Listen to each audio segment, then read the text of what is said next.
ಸೂರಜ್ ರೇವಣ್ಣ ಅವರ ಪತ್ನಿ ಡಿವೋರ್ಸ್ ನೀಡಿದ್ದು ಇದೇ ಕಾರಣಕ್ಕೆ ನೋಡಿ. ಖ್ಯಾತ ವಕೀಲರಾದಂತಹ ಕುಮಾರ್ ಎ ಪಾಟೀಲ್ ಅವರು ಬಿಚ್ಚಿಟ್ಟಿದ್ದಾರೆ ಅಸಲಿ ಸಂಗತಿಯನ್ನ. ಬನ್ನಿ ಈ ಒಂದು ವಿಚಾರವನ್ನ ನೋಡ್ಕೊಂಡ್ಬರೋಣ. ಇದೀಗ ಸೂರಜ್ ರೇವಣ್ಣ ಅವರು ಅರೆಸ್ಟ್ ಆಗಿದ್ದಾರೆ ಸಲಿಂಗಕಾಮಿ ಆರೋಪದ ಅಡಿಯಲ್ಲಿ. ಏನಾಯ್ತು ಎಂಬುದರ ಸಂಪೂರ್ಣ ಮಾಹಿತಿಯನ್ನು ನೋಡ್ಕೊಂಡ್ಬರೋಣ. ಇದಕ್ಕೂ ಮೊದಲು ನೀವು ನಮ್ಮ ಚಾನಲ್ಗೆ ಸಬ್ಸ್ಕ್ರೈಬ್ ಆಗಿಲ್ಲ ಅಂದ್ರೆ ಹೀಗೆ ಸಬ್ಸ್ಕ್ರೈಬ್ ಆಗಿ ಹಾಗೆ ಪಕ್ಕದ ಬೆಲ್ ಐಕಾನ್ ಕ್ಲಿಕ್ ಮಾಡ್ಕೊಳ್ಳಿ ವೀಕ್ಷಕರ. ರಾಜ್ಯಾದ್ಯಂತ ಸದ್ದು ಮಾಡುತ್ತಿರುವಂತಹ ಅಸಹಜ ಲೈಂಗಿಕ ದೌರ್ಜನ್ಯ ಪ್ರಕರಣಕ್ಕೆ ಇದೀಗ ಸ್ಫೋಟಕ ಟ್ವಿಸ್ಟ್ ಸಿಕ್ಕಿದೆ. ಒಡನರಸೀಪುರ ನಗರ ಠಾಣೆಯಲ್ಲಿ ಎಂಎಲ್ಸಿ ಅವರ ಆಪ್ತ ಶಿವಕುಮಾರ್ ಜೂನ್ 21ರಂದು ದೂರು ನೀಡಿದರು. ಶಿವಕುಮಾರ್ ದೂರಿನ ಆಧಾರದ ಮೇಲೆ ಪೊಲೀಸರು ಸಂತ್ರಸ್ತನ ವಿರುದ್ಧ ಎಫ್ಐಆರ್ ದಾಖಲಿಸಿದರು. ಅಸಹಜ ಒಂದು ಲೈಂಗಿಕ ದೌರ್ಜನ್ಯ ಪ್ರಕರಣದಲ್ಲಿ ಸೂರಜ್ ರೇವಣ್ಣ ಅವರನ್ನ ಪೊಲೀಸರು ಬಂಧಿಸಿದ್ದಾರೆ.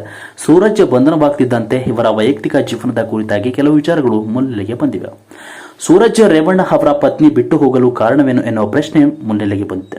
ಈ ಕುರಿತಾಗಿ ಮಾತನಾಡಿರುವ ಖ್ಯಾತ ವಕೀಲ ಕುಮಾರ್ ಎ ಪಾಟೀಲ್ ಅವರು ಕೆಲವು ಮಾತುಗಳನ್ನು ಬಿಚ್ಚಿಟ್ಟಿದ್ದಾರೆ.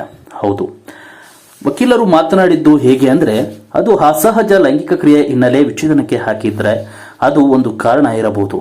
ನನಗೆ ಇರುವ ಮಾಹಿತಿ ಪ್ರಕಾರ ಪರಸ್ಪರ ಒಪ್ಪಿಗೆಯಿಂದ ವಿಚ್ಛೇದನ ಪಡೆದುಕೊಂಡಿದ್ದಾರೆ, ಆದರೆ ಇದು ಒಂದು ಕಾರಣ ಇರಬಹುದು ಎಂದು ಹೇಳಿದ್ದಾರೆ.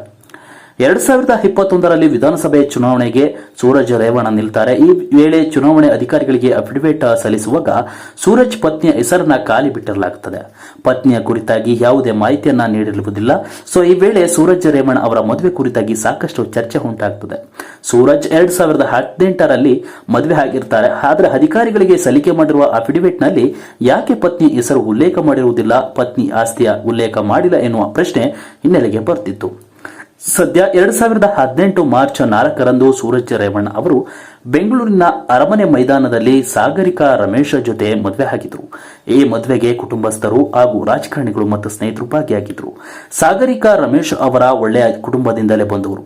ಇವರ ತಂದೆ ಉಳುವಾಡಿ ರಮೇಶ್ ಅವರು ಚೆನ್ನೈನ ಹೈಕೋರ್ಟ್ನಲ್ಲಿ ನ್ಯಾಯಮೂರ್ತಿಯಾಗಿ ಆಗಿದ್ದಾರೆ. ಇವರ ಪುತ್ರಿಯೇ ಸಾಗರಿಕಾ ರಮೇಶ್. ಇವರನ್ನ ಸೂರಜ್ ರೇವಣ್ಣ ಅವರು ಮದುವೆ ಆಗ್ತಾರೆ.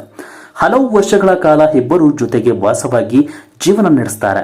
ಹಲವು ಸಭೆ ಸಮಾರಂಭಗಳಲ್ಲಿ ಒಟ್ಟಾಗಿ ಕಾಣಿಸಿಕೊಳ್ತಾರೆ.